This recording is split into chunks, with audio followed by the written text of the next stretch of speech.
अस्सलाम वालेकुम दोस्तों, नमस्ते। थर्बर थार्स में खुश आमदी दोस्तों। अॼु जो जेको लफ़्ज़ आहे उहो आहे चतोरण। चतोरण जो मतिलबु आहे त धुतारण, रेबण, मिठियूं मिठियूं ॻाल्हियूं करणु।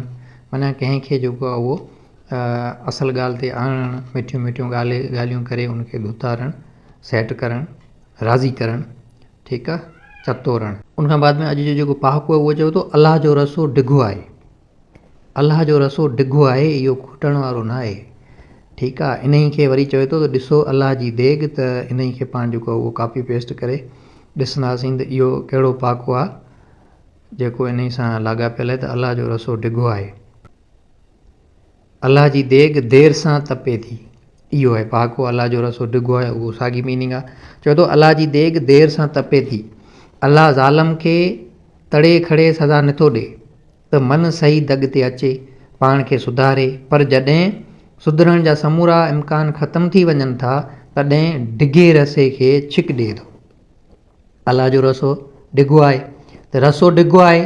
हाणे हिन जो मतिलबु छा आहे त अलाह जी देॻ देरि सां तपे थी। माना जेको ज़ालिम आहे हिन दुनिया में ज़ुल्म करे थो, ठीकु आहे, कहिड़े बि क़िस्म जो हुजे, उहो करप्शन हुजे, उहो अमानत में ख़यानत हुजे, उहो ड्यूटी चोर हुजे, उहो ॿियनि जा हक़ खाए, कहिड़े बि नमूने सां खाए, डायरेक्टली खाए या इनडायरेक्टली खाए।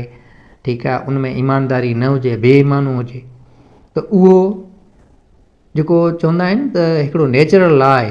हिकिड़ो त आर्टिफिशियल आहे जेको पार्लियामेंट ठाहींदी आहे, ठीकु आहे, लॉ पास कंदी आहे, उन ई ते अमल थींदो आहे।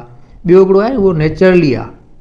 ठीकु आहे, इहो खुदाई कानून आहे त अलाह जी देॻ देरि सां तपे थी। इहो खुदाई कानून आहे, इन ई ते अमल करण वारो बि रब पाक आहे, इहो कानून ठाहींदड़ बि रब पाक आहे। त जेको ठाहींदड़ आहे उहो ई अमल कराईंदड़ आहे। सो जीअं पंहिंजो जेको नेचर जेको आहे न आर्टिफिशियल हथरादू कानून जेको पार्लियामेंट ठाहींदी आहे, कोर्ट उन ई ते जेको आहे इम्प्लीमेंट कराईंदी आहे, त उहो ॾिसो पाकिस्तान में केतिरा लॉज़ आहिनि जेको इम्प्लीमेंट थियनि ई कोन था, रुॻो किताबनि में पिया आहिनि।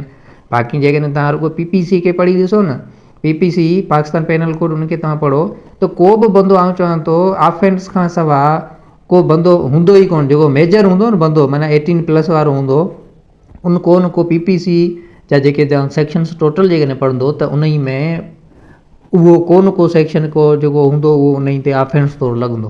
माना बिगैर ऑफेंस जेको हूंदो ई कोन बंदो, अगरि जेकॾहिं तव्हां पढ़ो त इहो ख़बर पइजी वेंदी। त उहो इम्प्लीमेंट थिए ई कोन थो। लेकिन जेको नेचुरल आहे, जेको कुदरत जो कानून आहे, त कुदरत जो कानून उहो इम्प्लीमेंट कुदरती कंदो। त उहो कंदो आहे, एट ए टाइम कोन कंदो आहे, देरि सां कंदो आहे। त उन जो जेको आहे न उहो ज़रूरु इनडायरेक्टली माण्हू खे ख़बर न पवंदी आहे। पर उहो जेको सिंधी में चवंदा आहिनि न पहाको, जेको जहिड़ी पोखींदो ओड़ी लुणंदो, जहिड़ी करणी तहिड़ी भरणी। त अलाह जी देॻ देरि सां तपे थी। जेको ज़ालिम आहे उहो ज़ुल्म कंदो रहंदो, लेकिन उन ई जो जेको नतीजो आहे उहो ख़राबु निकिरंदो। उहो नतीजो अहिड़ो ई निकिरंदो उन ज़ालिम जो जहिड़ो हू ज़ुल्म ॿियनि सां करे थो। हाणे इन जा सादा मिसाल आहिनि। अगरि तव्हां ॾिसो करप्ट माण्हू आहे न, करप्शन कंदड़ आहे या ड्यूटी चोर आहे, त उन जो औलाद उहो तक़रीबन जेको आहे न उहो माना सुधरण जे पासे कोन हूंदो, उहो निभागो हूंदो।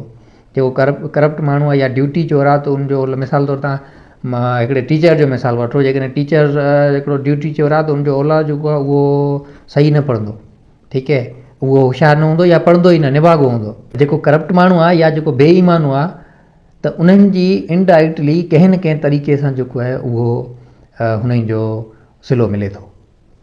सो इहो आहे त अलाह जी देॻ देरि सां तपे थी। ठीकु आहे, अलाह जो रसो डिघो आहे, इहो अॼु जो पहाको। त इहो कुदरत जो कानून आहे। जेको ज़ालिम आहे त उनजो नतीजो जेको आहे उहो ख़राबु ई निकिरंदो।